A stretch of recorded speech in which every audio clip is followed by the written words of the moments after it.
we actually have a passenger who was on that train. Chris Karnes, you're on the phone with us now. Chris, can you hear me?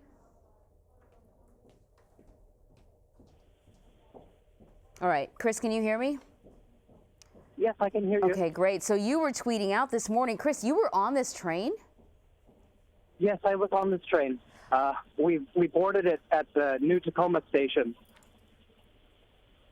And so, take us through it. It leaves the Tacoma station and it's on its way. And what happens?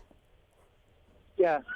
So the train was running about a half hour behind, and we left the station at a pretty good clip.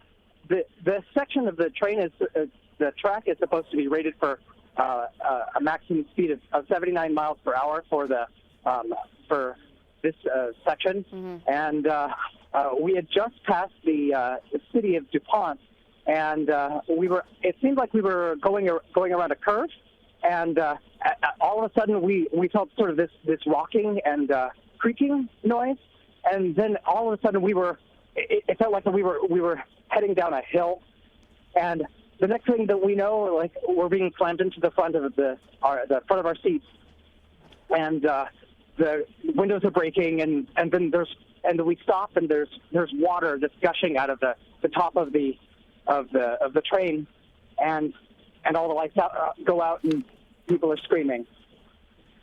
Water? Where was the water coming from? I'm looking at least one shot there. Is there water in the area? No, it might have been water that's actually inside the train. It's part of a compartment. I don't know. Right. But I mean, it is raining here. I'm not sure what's going on. Chris, it sounds absolutely terrifying. Now, I had heard that this was this a new train or a new line, a high-speed line? Yeah, so this was the first run of the train. I'm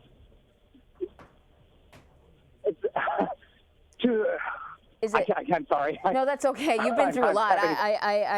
I'm just impressed that you're talking to me, period. I know sort of on this coast we have these Acela lines that are kind of fast track trains that go between New York and D.C. Is it something similar? Right.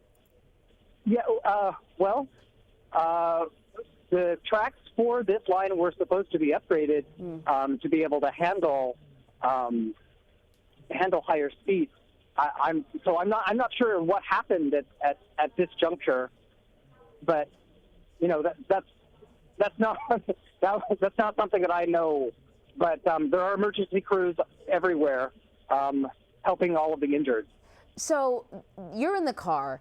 It's tossing you about. You're being slammed into the front seat. How do you get out of the car once it comes to a stop? Yeah.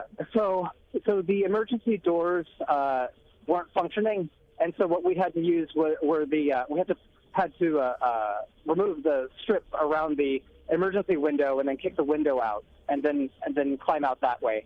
And you're climbing out into what? Some of the photos I see, there's obviously Interstate 5, and then it looks like sort of wilderness or whatever. So where we were off the side of an embankment, and so we were just getting off into sticks and brush.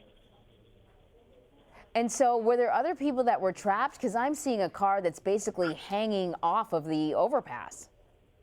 Oh, I don't know. I didn't see that bit, but I did walk around the train looking for help for an injured person, and I did see a semi that seemed to have been hit. Wow, like a semi on the interstate that might have been driving on the interstate at the time? No, I don't. I'm not sure. Yeah, I don't know. Okay. But it was on a road that was underneath an overpass. Oh, that's really interesting. You said you went around looking to see if anybody needed help, if anybody was injured. Were there people injured in your car? There was one person who was injured. They were bleeding. Any idea just how many people may have been injured? I have no idea. Yeah. But I know there was one person that I did see that just wasn't moving.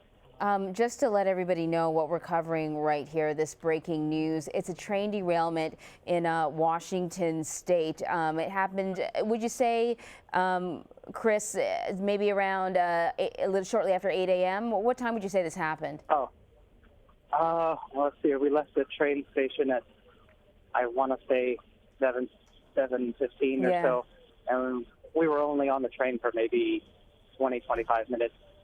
Okay, so certainly during the morning rush, the train leaving Tacoma, the new Tacoma station, heading to the city of DuPont, and it's in that area that the derailment occurred on an overpass that goes over the I-5 interstate there.